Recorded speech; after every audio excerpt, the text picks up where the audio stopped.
Our next feature is also much awaited by many of our viewers, and that is our Proud Pinoy Entrepreneur segment.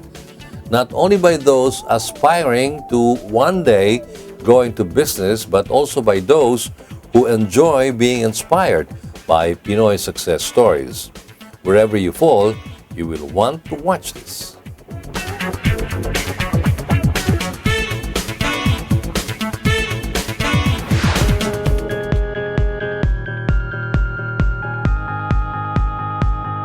This iconic logo is one of the most familiar sights anywhere in the Philippines. Mr. Quickie has been a part of virtually any Filipino at one point or another in their life. Maybe there was a need to duplicate an important key, or a shoe or bag had to be repaired. For many reasons, Mr. Quickie has always been a part of our life. Mr. Quickie was started by Mr. Emiliano Caruncho III, a son of Pasig City who has been an entrepreneur most of his life. The business is now run by the second generation, his son Emiliano Caruncho IV, or Nino, who is happy to share how it all started. Mr. Quickie, started in 1981. Tagal na yan. Actually, it was started by my dad, my father, no? So, I'm kinda second generation na entrepreneur, no? So, it was in 1981. So, I was just maybe around 10 years old pa niyan, no? So, basically, it's a simple story. So, my dad was an entrepreneur at heart. He's had a lot of businesses. He had a lot of failed businesses. He went into so many things, from frozen goods, even produced one movie. Madami siya eh. So, it was just, when we were growing up, he's trying to find something, for a business. So, his travels, he goes around Southeast Asia. So, nakita lang niya may concept na something like this. So, he tried, he saw it had the potential here in the Philippines, but he tweaked the idea a little bit to cater to the Filipino.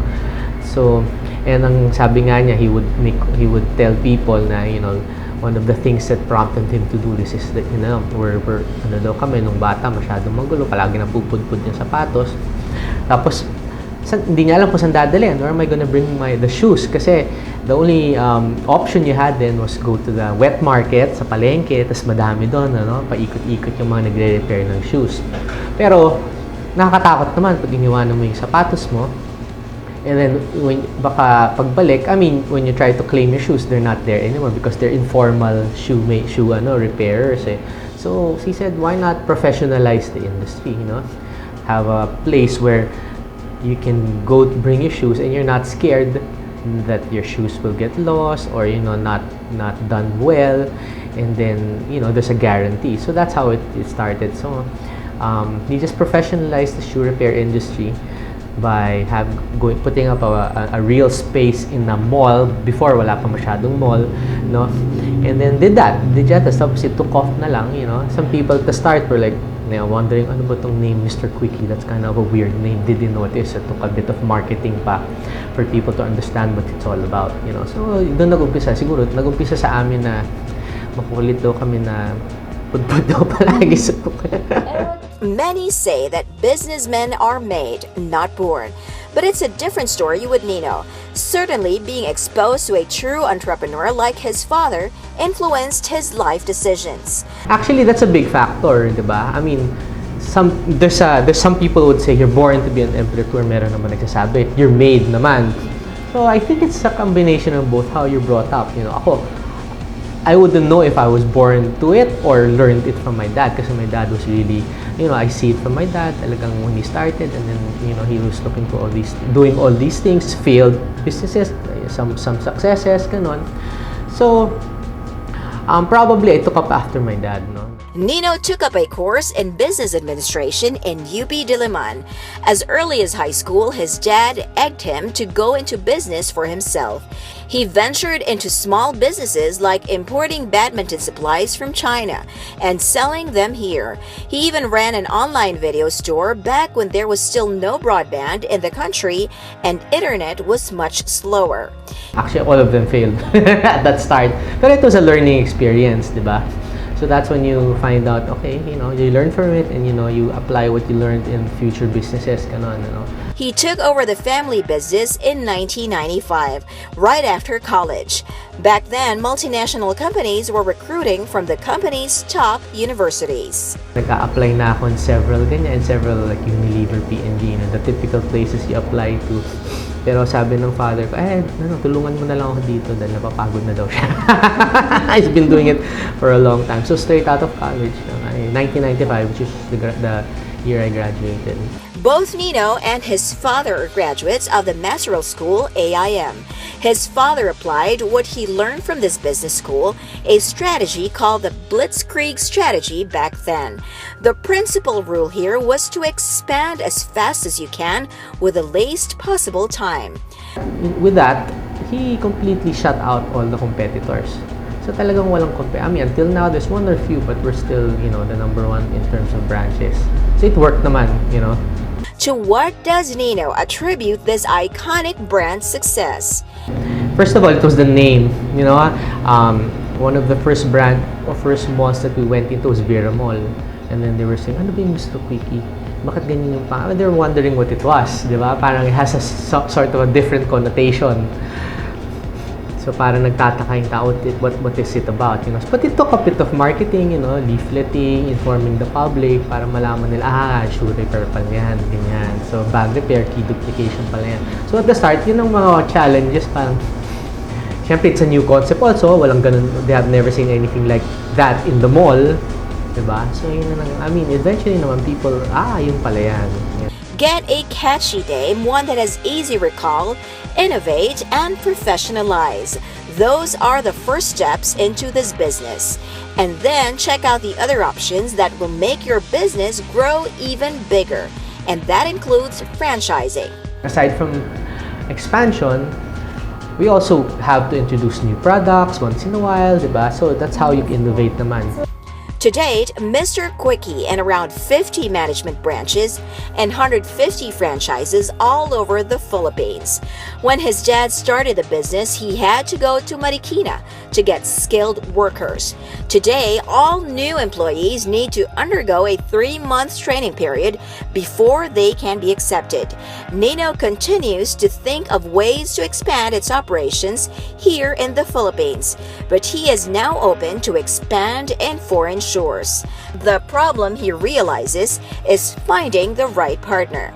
In terms of our products naman, we continue adding new services. We even came up with a separate store called Royal Restore, which handles naman high-end bags and high-end shoes.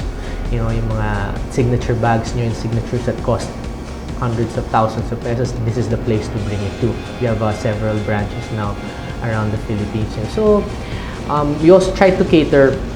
We try to study the market. Like for example, what are now currently it's the millennials that are leading the pack.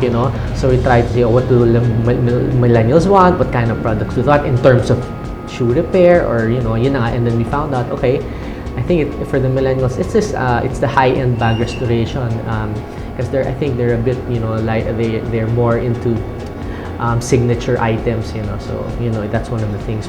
Now we're trying to go into naman high-end restoration repair of high-end sneakers naman yun. So that's in the works naman. So soon we'll have something like that for Mr. Quickie. And his advice to would-be entrepreneurs? Everybody says you have to be masipag, have to hard work dapat ang kailangan, which is true. That's a cliche that's a given and everybody would say you have to find your passion. That's what everybody says. It's also a cliche. I agree with that. It's very lucky for you to find your passion and earn from it. But the reality is that's very hard. It's very hard. Parang this is the opportunity that was given me. So the best attitude is palaguin ko. Even though it's not that it's hard, it's not my passion, but if it pays the bills, you have to put your heart into it. Yun lang masasabi ko. Whatever it is you have, put your heart into it, and then later on maybe you can do what you really love. Pero kasi it's really really hard, to earn from your passion. Diba? I mean, that's what everybody says, find your passion. But I used to say that also. But now I would say, whatever is given you, put your heart into it, be hardworking, and then maybe later on you can find your passion that you really know that you can do it. You can do it on the side or something like that. Para lang, so that's what keeps you going. That your passion is the one that keeps you going forward. Diba? So yun lang, hard work. And then put your heart into whatever you feel like doing. I mean, one thing also that I can suggest is you have to be your mindset has to change if you want to be an entrepreneur. Everything is an opportunity. That's what I say. There's opportunity in crisis. Pag may problema, may opportunity dyan. So you have to a paradigm shift in the way you think, and you have to be very observant in everything. Every day. Pag nakita mo, uy, may nangyayari dyan, parang may problema. There's an opportunity there. If you just look at it in a different way. Nino invited us into his back office. So this is where we do the high-end shoes and bags repair. The dyeing and nakabitin, those are all repaired high-end bags here. Like that. Now we also do a little bit of embroidery. For shirts or anything, mga caps, shirts, or jackets, automatic na lahat yan. I mean, pinoprogram na lang yan. And finally, Nino invites our viewers to check out the numerous Mr. Quickie stores. I invite you all, to visit our website, www.mrquickie.com. We have a Facebook site, we have an Instagram site, you can go there, look at what stuff we are offering, what new products we have, and also we invite you also to visit our branches. It's all over the Philippines, and also our new branch of our new business of Royal Restore. If you want to bring your high-end bags and signature shoes, and for franchising, you can just call our office 671-954-1042, and that's it. Thank you very much.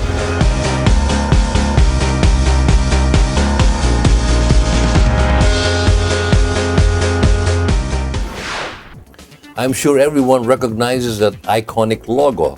And yes, we have just been inspired by a young entrepreneur who found his passion not necessarily in the specific business he went into, but in working hard to find success.